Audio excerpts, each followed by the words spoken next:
Hi, Verac here. You like video games? I got a game for you right here. It's called Slay the Spire. You want action? We got action. You want a roguelike? We got roguelikes. You're gonna be dying every 5 minutes. You want a deck builder? You like Yu-Gi-Oh as a kid? We got decks, baby. We got fat decks, lean decks, poison decks, calm decks, and I'm not done yet. You like strategy? We got your risk. We got your reward. We got your calculated gambles and tactical vibe checks and a little guy called a gremlin wizard. And if that isn't enough for you, how about mods? Slay the Spire is full of them. Massive fan-made expansions, huge game overhauls, incredibly high-effort, well-designed new characters to try out, and incredibly low-effort, poorly designed new characters to try out. Googly eyes, cowboy hats, and Cosmic Kiryu from the Yakuza series with a bike! Made by indie developer Megacrit as their first and only title thus far, Slay the Spire was a smash success. And for good reason. The game mechanics that form the foundation of Slay the Spire are well-designed and easy to understand, while still encouraging complicated and satisfying gameplay for more experienced players. Add hundreds of unique cards, items, and enemies on top of that, and you have a game that feels like it stays fresh forever. The gameplay, deck building, and customization are the most fun and important parts of Slay the Spire. So the premise is extremely simple. You see this tower? You want to slay it. See this big giant bowling ball head blue whale looking thing? She's gonna revive you at the bottom of the tower when you inevitably get slayed yourself. You don't get to keep your items when you die, but at least you're not dead. But Verac, I hear you cry.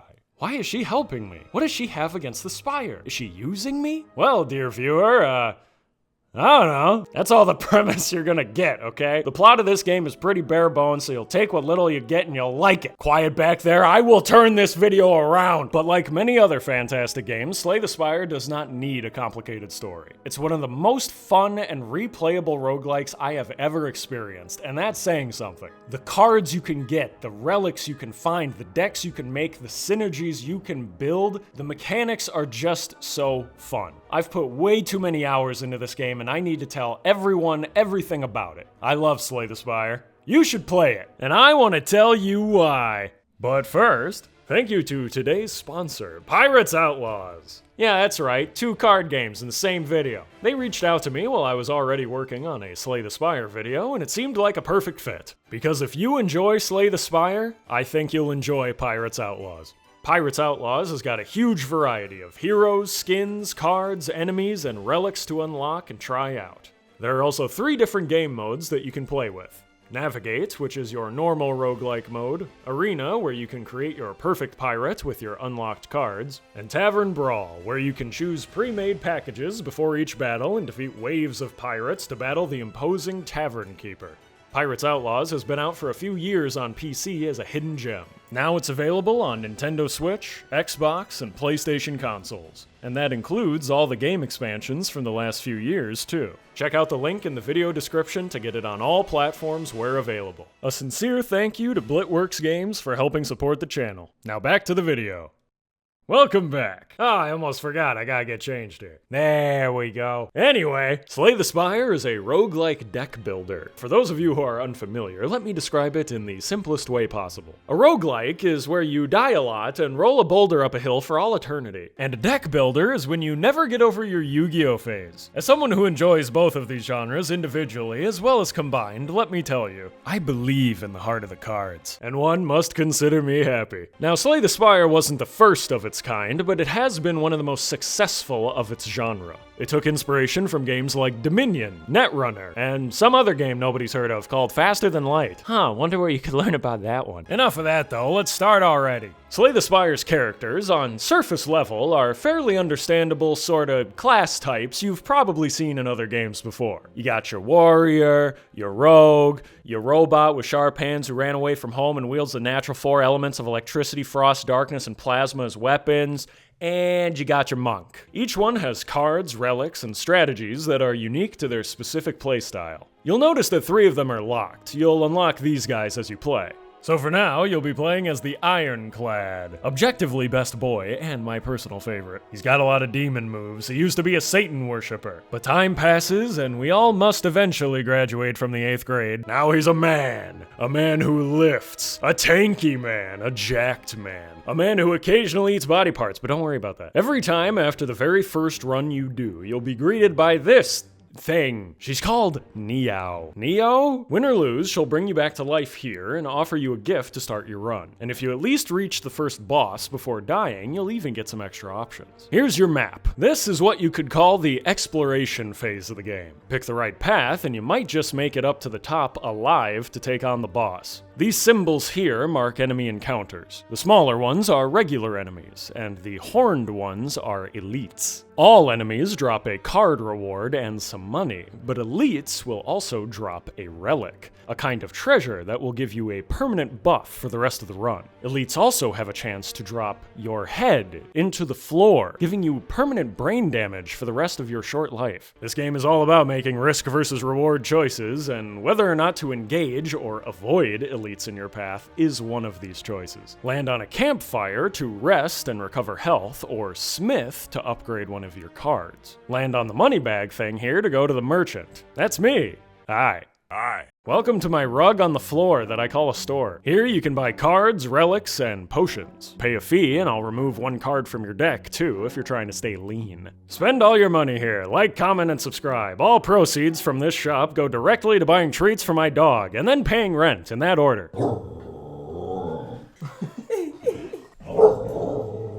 What? You talking back to me? I kill you! I kill you! Slay the Spire also has random events that you might see when you land on these question marks. They're usually a risk for a reward. Stick your hand in the used needle compost pile, get a chance at finding treasure and HIV. Go to the back alley, stick your hand in a trusty salesman, receive free drugs, and even more HIV. Go to the local ritual, stick your hand in a vampire, transmit your HIV way more efficiently. Anyway, let's talk about combat. The first thing to know about Slay the Spire's combat is that there are two fundamental playstyles in this game across all characters. Playstyle 1 is called doing basic arithmetic, such as calculating how much block you might need during a turn to not take damage to your health bar. Playstyle 2 is called intuition, better known by its other name, skirting by math class with a D+. All that is to say, you Slay the Spire veterans may think you're noticing some misplays in the footage of this video. And I'm here to tell you that you're wrong and you didn't see anything. There is no war in Ba Sing Se. We've always been at war with Eurasia, and Verac has never made a misplay in Slay the Spire. Here's your turn-based combat. You'll draw 5 cards per turn down here and drag them up to use them. Each one costs energy, which you have over here. Play your cards, end your turn, the enemy smacks your ass, and then it's back to you. New turn means you'll lose any leftover block from the previous turn, and it'll all start over with a fresh hand, fresh energy, fresh ass, etc., etc. Many of your cards, as well as enemy abilities, can apply statuses. For example, vulnerable. Applying vulnerable to a target makes them take more damage for a set amount of turns. Hit them with the same move that caused it again and again to stack that debuff up as many times as you like. If you're lucky, when you beat the enemy, you'll be rewarded a potion too. Use potions during combat to draw more cards, deal damage, or even leave the fight entirely. Getting a potion is luck-based, but you'll always get some gold and a card reward at the end of every fight. Open up that card pack to be presented with a choice of 3 options. Take one card and add it to your deck, or skip all 3 choices entirely. It's up to you. Each character gets their own entire set of cards, a little more than 70 each. There are cards that debuff enemies, cards that buff you, cards that deal huge damage, and cards that block huge damage. Cards that draw more cards, powerful cards that turn you into a monster, and cards that pretend to be powerful cards but are actually borderline unplayable. Slay the Spire gives you an incredible amount of combinations to try out with how you can form your deck in each playthrough. I can't stop you if you do, but I recommend you don't just give up and Google everything right away as a new player. Try things out and see what works. You'll find out which cards you feel are the best in no time at all. It's Claw though, by the way. Claw's the best card. There are attack cards, skill cards, and power cards. Attacks damage enemies. Skills have various effects, usually giving you block or drawing more cards. And power cards are sort of like buffs, like giving yourself 2 extra strength for that combat. Cards are also categorized into common, uncommon, and rare, based on how often you'll find them. Normal video game logic would tell you that cards get better the more rare they get, and this is mostly true? Really, the most important thing to remember about any card, though, is something called value. If you've played any other card game before, you know what I'm talking about. How much is this card working for you, and how quickly? Some cards will simply do the thing right away. Others don't do anything that turn, but they ask for an investment, like your entire turn's worth of energy, but they'll pay off shortly and become incredibly worthwhile in just a few turns. Other cards ask for so much investment that by the time you can actually use them, you might as well have just played 3 other cards worth the same amount. Here's the thing, though. Sometimes you just want to make the Meteor Strike deck work. I get that. I get it. Do it once or twice, feel the excitement, crash the meteor down on someone, and then never touch it again, okay? I'm pre-interventioning you before you get addicted to trying to make bad value cards work repeatedly. I care about you. It's self-harm, all right? Stop it.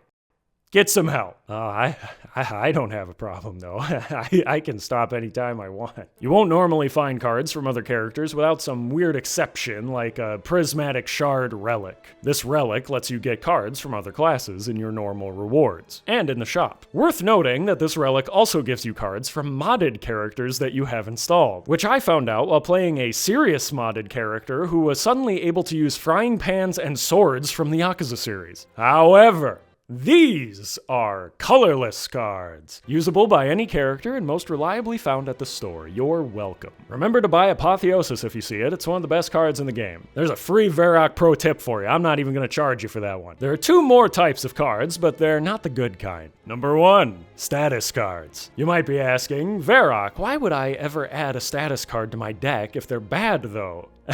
Well, that's the thing. You don't. The enemy does. Now bend over, here comes a slime. Number 2, curse cards. Curse cards are the other cards you generally don't want in your deck, but with a caveat. Most of the time, curses are the risk to a random event's reward. For example, taking a powerful smithing relic that upgrades 1 card in your hand per turn during combat. But taking that relic gives you the cost of experiencing debilitating pain whenever you want to actually play a card. Generally speaking, most random events that offer a reward in exchange for a curse are worth taking or at least considering. Especially if you can beeline it to a merchant afterwards to remove the curse. After a few tries, and with my expert advice, you should be able to scrounge up some cards and make a halfway decent deck. And with any luck, you'll eventually make it to Act 3 and have a chance at beating the final boss. Doing so will unlock more and more things to try out. Not only are there unique cards and relics for every character to unlock, there's an endless mode, a daily challenge mode, and eventually you'll even unlock a bonus level called Act 4. Beat Act 4 for the true secret ending, the crumbling spire of pizza, where you have about 5 minutes to quickly escape from— No, wait, that's the other one. There's also 20 Ascension levels, specific to each character, and unlocked one at a time by beating the Act 3 boss. They add new challenges like not fully healing after a boss fight, only having 2 potion slots instead of 3, and the final Ascension level, 20, forces you to fight 2 bosses in a row at the end of Act 3. These extra challenges are where experience with the game and trying out different decks and synergies become very rewarding. You get into the late game and have some ridiculous build where you're drawing 20 cards per turn, discarding half of them, dealing poison damage, dealing attack damage, you're a machine gun of cards, paper cutting whatever poor thing happens to land in front of you. But if you play through all the Ascension levels, you do the daily climbs, and that's still not enough for you, Slay the Spire has a plethora of mods to choose from. If you are a Slay the Spire veteran and you're looking for some more content that's more or less in line with the base quality and aesthetics of the main game, I recommend you check out the following mods on screen. Those of you who are interested can pause the video now. As for the rest of the Steam Workshop, No. Oh no!